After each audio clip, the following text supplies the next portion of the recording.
Assalam alaikum wa rahmatullahi wa barakatuh.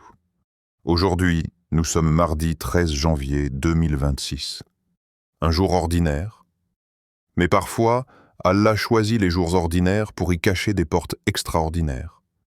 Peut-être que ce mardi, tu t'es réveillé avec un poids dans la poitrine, une inquiétude silencieuse, une attente qui dure depuis trop longtemps. Et si ce mardi précis devenait le jour où Allah te répond ?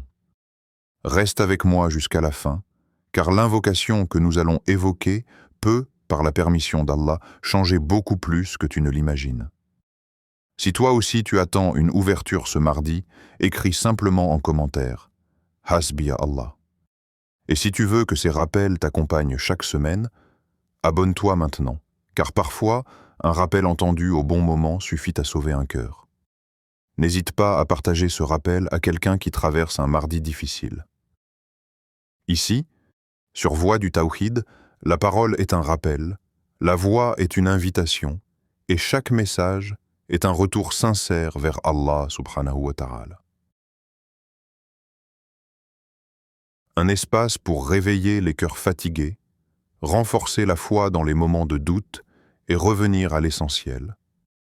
Adorer Allah seul, avec sincérité et confiance. Le mardi, un jour de lutte et de sincérité.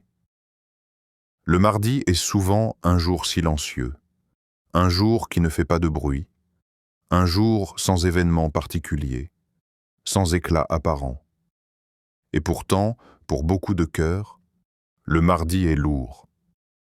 Le début de la semaine s'est passé. L'élan du lundi s'est affaibli. Les promesses que l'on s'était faites à soi-même commencent déjà à vaciller. Les réalités reviennent frapper à la porte du cœur. C'est souvent le mardi que l'on ressent la fatigue morale. Pas forcément une fatigue du corps, mais une lassitude intérieure, une accumulation de pensées, une pression discrète mais persistante. Les soucis qui avaient été mis de côté refont surface. Les problèmes non résolus s'imposent à l'esprit. Les responsabilités deviennent plus pesantes. Et parfois, le cœur commence à douter. Douter de soi, douter de sa patience, douter de l'issue. Et c'est justement dans ces moments-là que se révèle la sincérité du serviteur. Car lorsque tout va bien, invoquer Allah est facile. Mais lorsque le cœur est fatigué, lorsque l'âme est lourde, lorsque les solutions humaines semblent absentes, alors l'invocation devient un acte de vérité. Le mardi est souvent ce jour où l'on avance sans énergie, où l'on fait ce qu'on doit faire, sans grande motivation, simplement parce qu'il faut continuer. Et Allah aime être invoqué précisément dans ces moments-là. Allah aime le serviteur qui l'invoque non pas parce qu'il est enthousiaste, mais parce qu'il est dépendant. Non pas parce qu'il est fort, mais parce qu'il reconnaît sa faiblesse. Allah subhanahu wa ta'ala ne cherche pas des paroles parfaites. Il ne cherche pas des invocations longues et sophistiquées. Il cherche un cœur sincère qui se tourne vers lui, même avec peu de mots, même avec une voix fatiguée, même avec des larmes retenues. Le mardi est souvent un jour où l'on ne montre rien aux autres. On sourit, on continue, on répond « ça va ». Mais à l'intérieur, le cœur porte des poids invisibles. Et Allah, lui, voit ce que personne ne voit. Il voit le combat intérieur. Il voit la patience silencieuse. Il voit la foi qui tient encore, malgré tout. Allah connaît la trahison des yeux et ce que les poitrines cachaient. Coran 40-19. C'est pour cela que le jour en lui-même n'a aucune valeur particulière. Mais l'état du cœur, lui, a une valeur immense. Allah ne regarde pas si c'est un lundi ou un mardi. Il ne regarde pas le calendrier. Il ne regarde pas l'heure parfaite. Allah regarde le cœur qui se tourne vers lui. Un cœur fatigué mais sincère vaut mieux qu'un cœur enthousiaste mais distrait. Un cœur brisé mais confiant vaut mieux qu'un cœur fort mais orgueilleux. Le mardi devient alors un terrain de vérité. Un jour où l'on n'invoque pas par habitude, mais par besoin. Et c'est là que l'invocation prend une autre dimension. Elle n'est plus un simple acte. Elle devient un refuge. Quand tu lèves les mains un mardi, alors que tu n'as plus d'énergie, alors que tu n'attends plus rien des gens, alors que ton cœur est à bout, ton invocation est lourde de sens auprès d'Allah. Car Allah aime le serviteur qui vient à lui quand il n'a plus d'autre issue. N'est-ce pas lui qui répond à l'angoissé lorsqu'il l'invoque, qui dissipe le mal et fait de vous des successeurs sur la terre? Coran 27, 62. Le mardi devient ainsi un rappel silencieux. Tu n'es pas seul, tu n'as jamais été seul. Même quand tu te sens oublié, Allah ne t'a jamais abandonné. Parfois, Allah laisse le serviteur traverser ses jours ordinaires, sans signe visible, sans réponse immédiate, pour éprouver la sincérité de son tawakkul. Est-ce que tu invoques Allah seulement quand tout va bien? Ou est-ce que tu l'invoques aussi quand ton cœur est épuisé? Est-ce que tu te tournes vers lui uniquement, une fois entre toi et Allah? Et peut-être que ce mardi précis, Allah n'a pas prévu de changer immédiatement ta situation, mais il a prévu de changer ton cœur. Car parfois, la plus grande réponse à une invocation, ce n'est pas la disparition du problème, mais la tranquillité face à ce problème. Une sérénité que rien ne peut expliquer. Une patience qui apparaît sans prévenir. Une confiance nouvelle dans le décret d'Allah. Et tout commence par une simple chose. Tourner son cœur vers Allah, même dans un mardi ordinaire. Voilà pourquoi ce jour n'est pas insignifiant. Voilà pourquoi ce moment compte. Voilà pourquoi ton invocation aujourd'hui a un poids immense, parce qu'Allah ne regarde pas le jour. Il regarde le cœur qui se tourne vers lui. Le miracle n'est pas toujours ce que tu crois.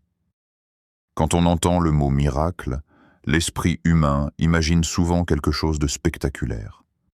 Un changement soudain, une situation qui se retourne du jour au lendemain, une porte qui s'ouvre sans effort apparent. Nous sommes habitués à associer le miracle à ce qui se voit, à ce qui impressionne, à ce qui frappe les yeux avant de toucher le cœur. Et pourtant, en islam, le miracle n'est pas toujours visible. Il est souvent discret, silencieux, intime. Car Allah subhanahu wa ta'ala ne répond pas toujours de la manière que l'on attend, mais il répond toujours de la manière qui est la meilleure pour le serviteur. Quand une personne invoque Allah, elle peut attendre un résultat précis, une solution immédiate, un soulagement rapide, une issue claire. Mais Allah, lui, voit ce que nous ne voyons pas. Il connaît les conséquences.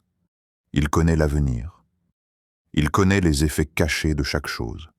Il se peut que vous détestiez une chose alors qu'elle est un bien pour vous, et que vous aimiez une chose alors qu'elle est un mal pour vous. Allah sait, tandis que vous ne savez pas. Coran 2:216. Voilà pourquoi le miracle n'est pas toujours ce que l'on croit. Parfois, le miracle commence à l'intérieur. Une angoisse qui disparaît sans raison apparente. Un cœur qui se calme alors que les problèmes sont toujours là. Une respiration plus légère. Une nuit de sommeil paisible après des semaines d'insomnie. Rien n'a changé extérieurement. Mais à l'intérieur, tout est différent. Et ce changement intérieur est souvent plus puissant qu'un changement visible. Car un problème peut revenir. Une situation peut se reproduire. Mais un cœur apaisé est une protection durable. Parfois, le miracle, c'est une décision qui devient claire. Tu étais perdu, hésitant, incapable de choisir. Et après une invocation sincère, sans voix, sans signe spectaculaire, Allah éclaire ton cœur, tu sais ce que tu dois faire. Tu ressens une tranquillité dans ton choix, même si ce choix est difficile. Cette clarté est un cadeau d'Allah. Car combien de personnes avancent dans la vie sans savoir où elles vont, sans certitude, sans paix intérieure? La clarté du cœur est un immense bienfait, souvent sous-estimé.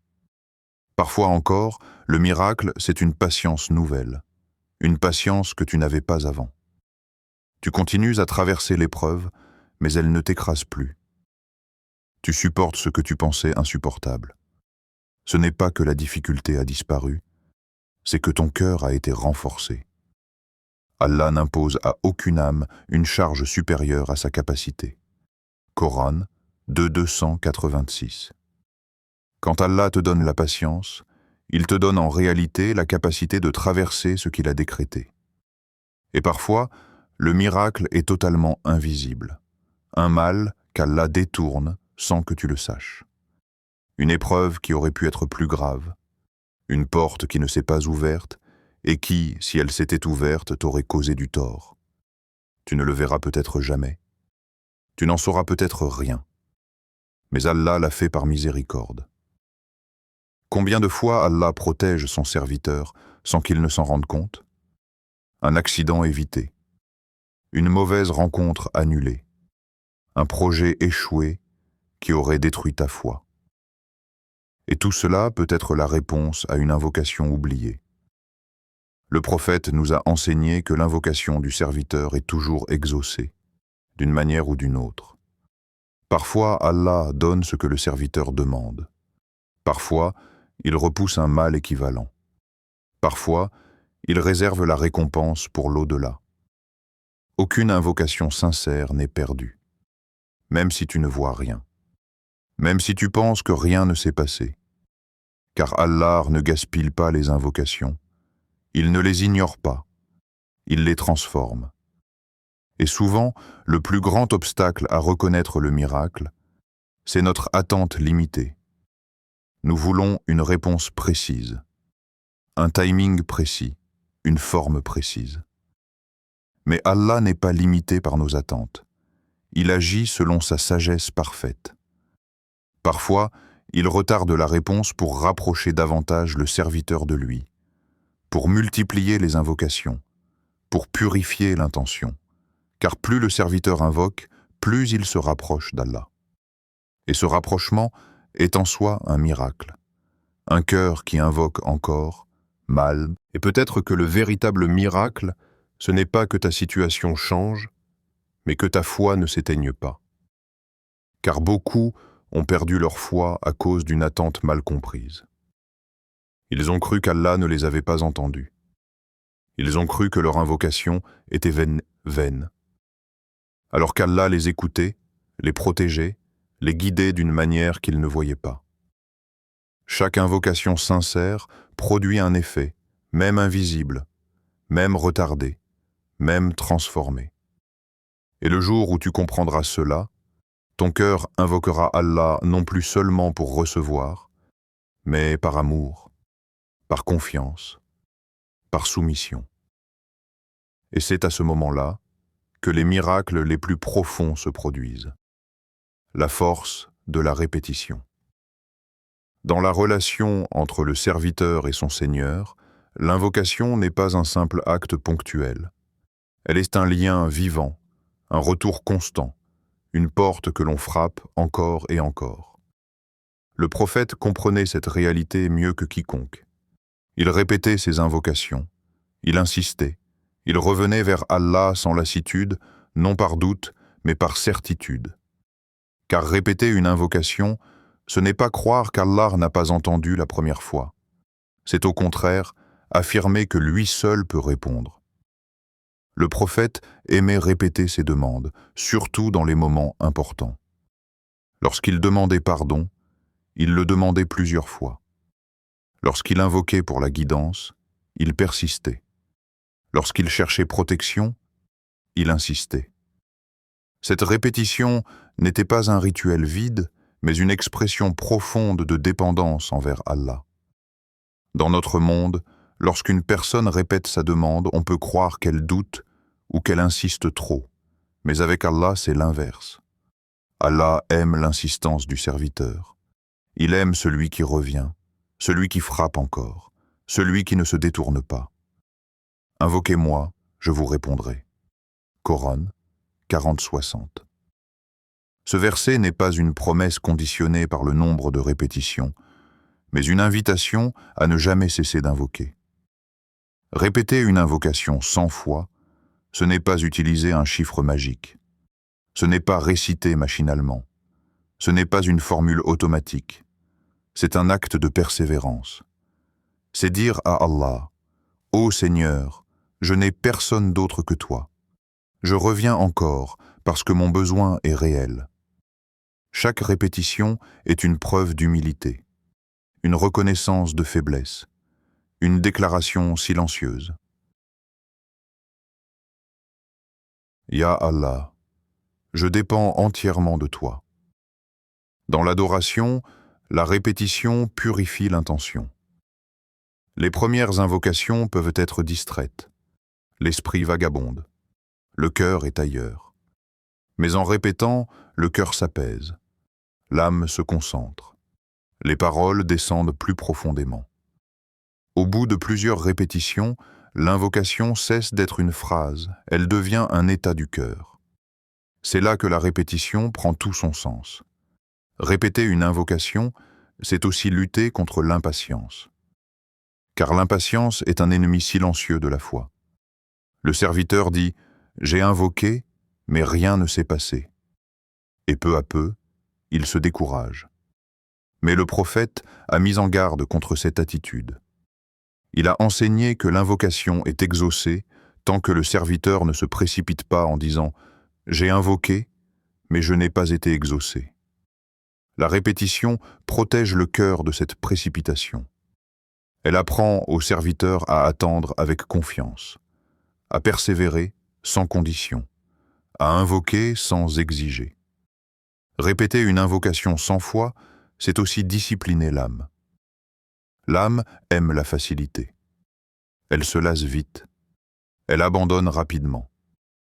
Mais quand tu t'assieds et que tu répètes une invocation encore et encore, tu éduques ton âme à la constance. Et la constance est une qualité aimée d'Allah. Les œuvres les plus aimées d'Allah sont celles qui sont constantes, même si elles sont peu nombreuses. Chaque répétition est une lutte contre l'oubli, une résistance contre la distraction. Un rappel que le lien avec Allah mérite de l'effort. Et plus tu répètes, plus tu te détaches des causes visibles.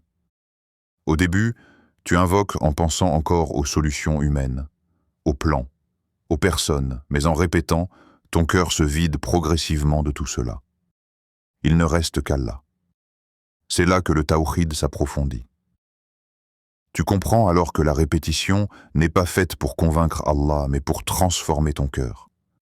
Allah n'a pas besoin que tu répètes, mais toi, tu as besoin de cette répétition pour te rappeler qui est ton Seigneur et qui tu es.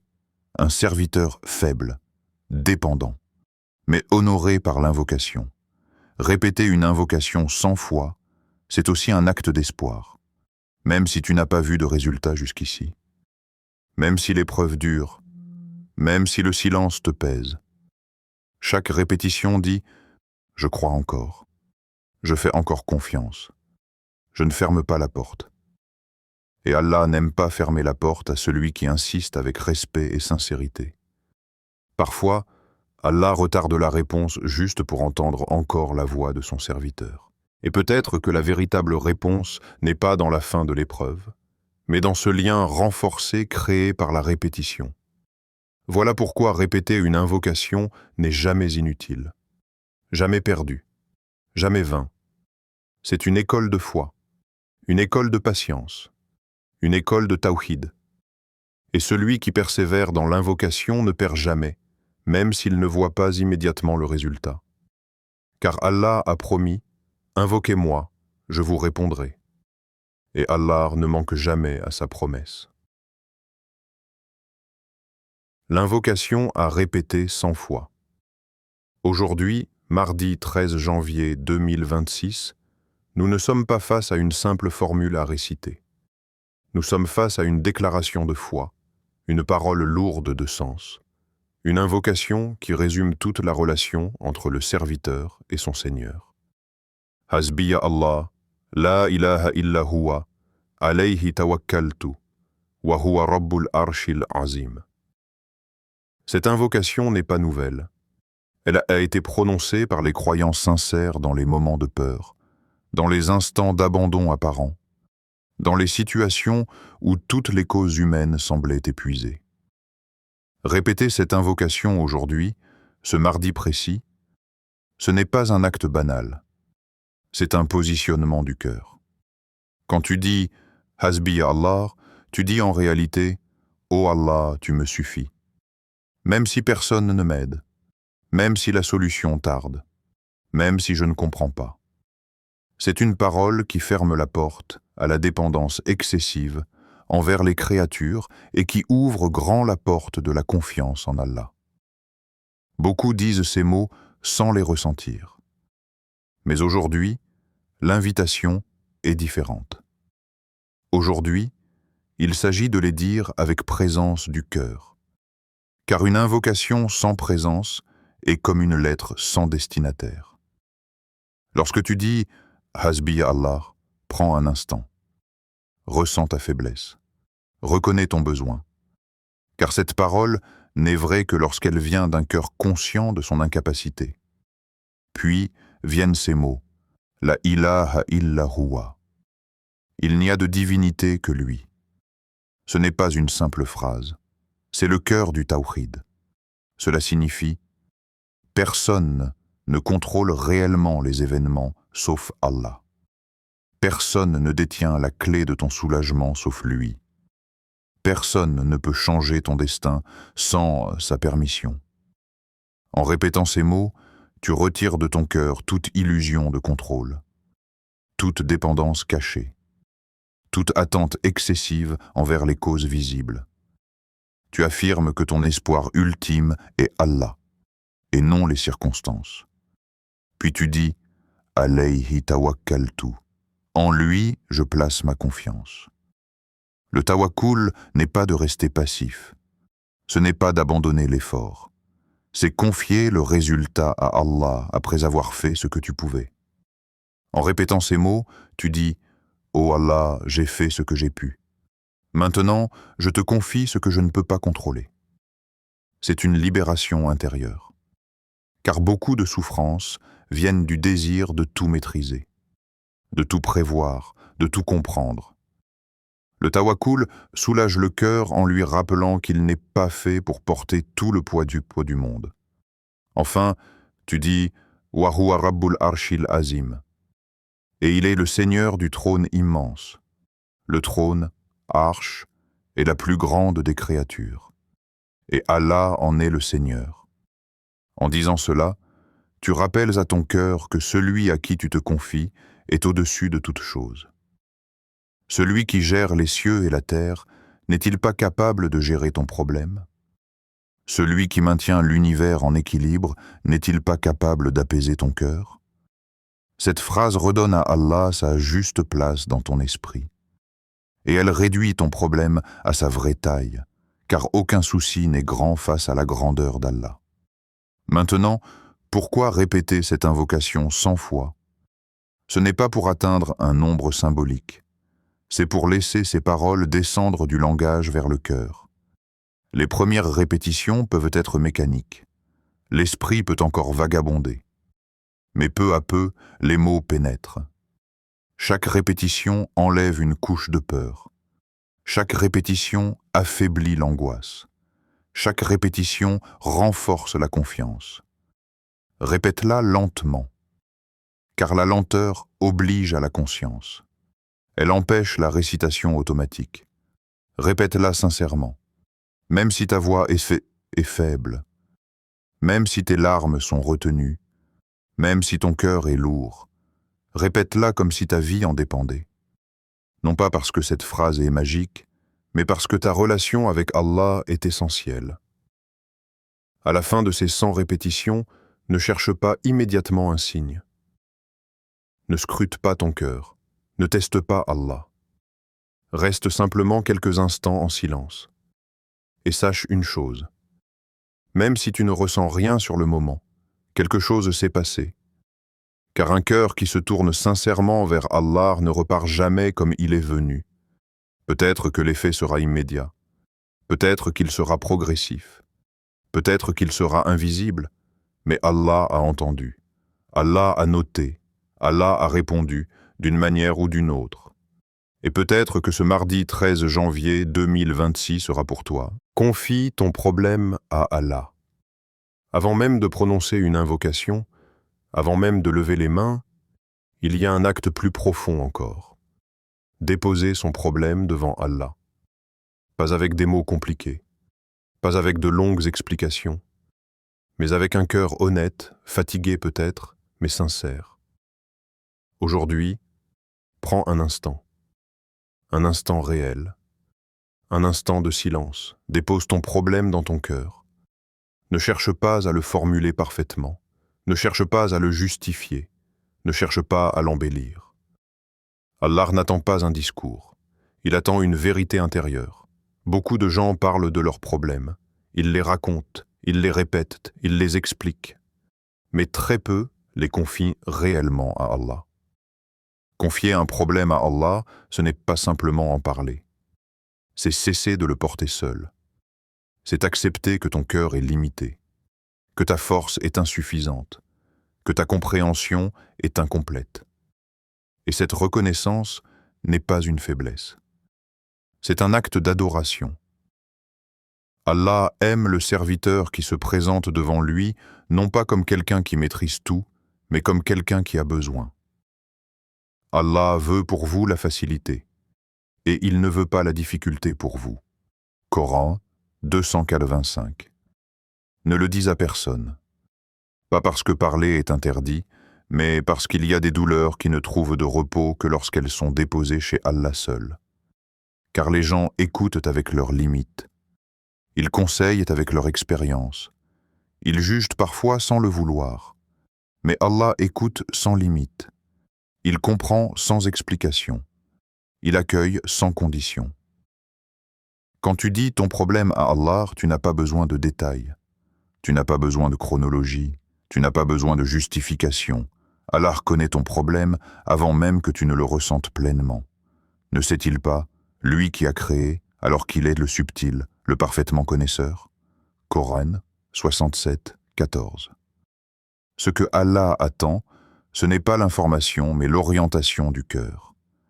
Il aime le serviteur qui se reconnaît faible, qui ne prétend pas être fort, qui n'essaie pas de se suffire à lui-même, car la vraie force du croyant ne réside pas dans son indépendance, mais dans sa dépendance consciente envers Allah. Quand tu confies ton problème à Allah, tu fais quelque chose de très difficile pour l'âme. Tu lâches le contrôle. Tu admets que certaines choses ne dépendent plus de toi, que certaines portes ne peuvent s'ouvrir que par sa permission. Et ce lâcher-prise est souvent la première étape du soulagement. Car tant que tu tiens ton problème avec tes propres forces, il te fatigue. Mais quand tu le confies à Allah, il devient plus léger, même s'il n'est pas encore résolu. Parfois, Allah ne change pas immédiatement la situation, mais il change la manière dont ton cœur la porte. Et ce changement intérieur est une immense miséricorde. Il y a des problèmes que tu ne peux pas expliquer aux gens, parce qu'ils sont trop personnels, trop complexes, trop douloureux. Mais Allah n'est jamais mal à l'aise face à la douleur de son serviteur. Tu peux venir à lui avec un cœur brisé, avec des questions, avec des larmes silencieuses. Et Allah ne te rejettera jamais pour cela. Confier ton problème à Allah, c'est aussi accepter que sa réponse peut être différente de ton attente. Peut-être qu'il résoudra ton problème. Peut-être qu'il t'en éloignera. Peut-être qu'il t'apprendra à vivre avec, sans qu'il détruise ta foi. Et toutes ces réponses sont des réponses d'amour et de sagesse. Quand tu confies ton problème à Allah, ne lui dis pas seulement ce que tu veux. Dis-lui aussi que tu lui fais confiance, même si tu ne comprends pas. Car la confiance transforme la plainte en invocation. Et Allah aime cette transformation. Il aime quand le serviteur cesse de se plaindre aux créatures et commence à se confier au Créateur. Je ne me plains qu'à Allah de mon chagrin et de ma tristesse. Coran 12, 86. Ce verset n'est pas une interdiction de parler, mais un rappel. Le refuge ultime du cœur doit toujours être Allah. Avant de commencer l'invocation, Avant de répéter les mots, prends ce moment. Un moment de vérité. Un moment sans masque. Un moment sans performance. Dis dans ton cœur, « Ô Allah, voici ce que je porte. Je n'y arrive plus seul. Je te le confie. » Et même si aucun mot ne sort, Allah a entendu. Car Allah entend les cœurs avant les voix. Et un cœur sincère, même silencieux, est une invocation en soi. Fais confiance au décret. Après l'invocation, il y a une étape essentielle que beaucoup négligent, le lâcher-prise. Beaucoup invoquent Allah, mais restent ensuite suspendus au résultat. Ils surveillent les signes, ils analysent chaque détail, ils attendent une réponse immédiate, et sans s'en rendre compte, leur cœur retourne à l'inquiétude. Après l'invocation, fais confiance. L'invocation n'est pas une transaction, ce n'est pas un échange conditionnel, ce n'est pas « j'ai invoqué, donc je dois recevoir maintenant ». Allah sait, et vous ne savez pas. Coran 2:216. Après l'invocation, le serviteur doit apprendre à se retirer intérieurement, à déposer le fardeau, à cesser de vouloir contrôler la réponse. Car Allah n'a jamais demandé au serviteur de gérer le résultat. Il lui a seulement demandé d'invoquer. Quand tu continues à surveiller, tu fatigues ton cœur. Tu nourris l'anxiété. Tu fragilises ta confiance. La confiance commence là où le contrôle s'arrête. Si Allah retarde la réponse, ce n'est jamais par oubli. Ce n'est jamais par indifférence. C'est toujours par sagesse. Peut-être que ton cœur n'est pas encore prêt. Peut-être que la réponse immédiate te nuirait. Peut-être qu'Allah veut t'enseigner la patience, car la patience est une clé du paradis. Certes, Allah est avec les patients. Coran 253. Le retard n'est pas un refus. C'est parfois une protection. Et combien de fois le serviteur demande une chose qui, si elle lui était accordée immédiatement, l'éloignerait d'Allah? Allah connaît l'effet de chaque réponse sur ta foi, sur ton cœur, sur ton avenir. S'il change la forme de la réponse, c'est par miséricorde. Tu demandes une chose précise, Allah t'en donne une autre. Tu voulais une porte, il t'ouvre un chemin différent. Tu attendais une solution, il t'offre une sérénité. La miséricorde d'Allah ne suit pas toujours nos plans, mais elle suit toujours notre bien. Parfois, Allah remplace ce que tu demandes par quelque chose de plus adapté à ta situation. Mais ton cœur, attaché à l'idée initiale, ne reconnaît pas immédiatement ce cadeau. Et pourtant, avec le recul, tu comprendras que la réponse d'Allah était meilleure que ton souhait. S'il te donne autre chose, c'est par amour. L'amour d'Allah n'est pas sentimental. Il est éducatif, protecteur, profond. Allah aime son serviteur et ne lui donne pas toujours ce qu'il veut, mais ce dont il a besoin. Et parfois, ce besoin n'est pas matériel. Il est spirituel. Peut-être qu'Allah veut te rapprocher de lui, te purifier, te rendre plus conscient de sa présence. Et cette proximité est plus précieuse que n'importe quelle réponse visible. Faire confiance au décret d'Allah, c'est aussi accepter que l'épreuve fait partie de la réponse. Certaines invocations sont exaucées par une épreuve qui élève le rang du serviteur, par une difficulté qui efface des péchés, par une situation qui renforce la foi. Et nous vous éprouverons certainement, mais annonce la bonne nouvelle aux endurants. Coran 255. Le croyant ne mesure pas la réussite par la facilité, mais par la proximité d'Allah. Après l'invocation, si ton cœur est plus calme, même si la situation n'a pas changé, alors une réponse a déjà eu lieu. Car le cœur apaisé est un signe de la présence d'Allah. Et cette paix ne vient pas des circonstances, mais de la confiance. La confiance, c'est continuer à invoquer sans exiger. C'est accepter de ne pas comprendre tout en croyant profondément qu'Allah est juste. C'est dire dans son cœur, « Ô Allah, je te confie l'issue. Je te fais confiance, même dans l'inconnu. » C'est cela le véritable tawakkul, et Allah aime ce cœur-là. Il aime le serviteur qui invoque, puis se repose intérieurement, qui agit quand il le peut, mais qui accepte ce qu'il ne maîtrise pas. Car ce serviteur a compris une vérité essentielle. Le décret d'Allah est toujours bon, même quand il est difficile. Et peut-être que ce mardi précis, après ton invocation, Allah t'invite à cette confiance. Pas une confiance naïve, mais une confiance profonde, mature, ancrée. Une confiance qui dit « Mon Seigneur sait ce qu'il fait ». Et cette certitude est l'un des plus grands cadeaux qu'Allah puisse offrir à un cœur, une rappel pour le cœur. N'abandonne jamais l'invocation, même quand tu es fatigué, même quand tu as l'impression de parler dans le vide, même quand les jours passent sans changement visible. Car l'invocation est un lien. Et tant que ce lien existe, tu n'es jamais seul. Beaucoup de cœurs abandonnent l'invocation, non pas par manque de foi, mais par lassitude, par incompréhension, par douleur accumulée. Ils ont invoqué, ils ont espéré, ils ont attendu. Et quand la réponse n'est pas venue comme ils l'avaient imaginé, ils ont cru que leur invocation était vaine. Mais en réalité, aucune invocation sincère n'est perdue auprès d'Allah. Le serviteur est toujours exaucé. Toujours. Mais pas toujours de la manière qu'il attend. Parfois, l'exaucement est immédiat. Une porte s'ouvre, un problème se résout, un soulagement arrive. Et dans ces moments-là, le cœur reconnaît facilement la réponse d'Allah. Mais parfois, Allah retarde. Non pas pour priver, mais pour préparer, pour purifier l'intention, pour rapprocher davantage le serviteur de lui. Car plus le serviteur invoque, plus il s'approche. Et plus il s'approche, plus son cœur s'élève. Le retard est parfois une miséricorde déguisée.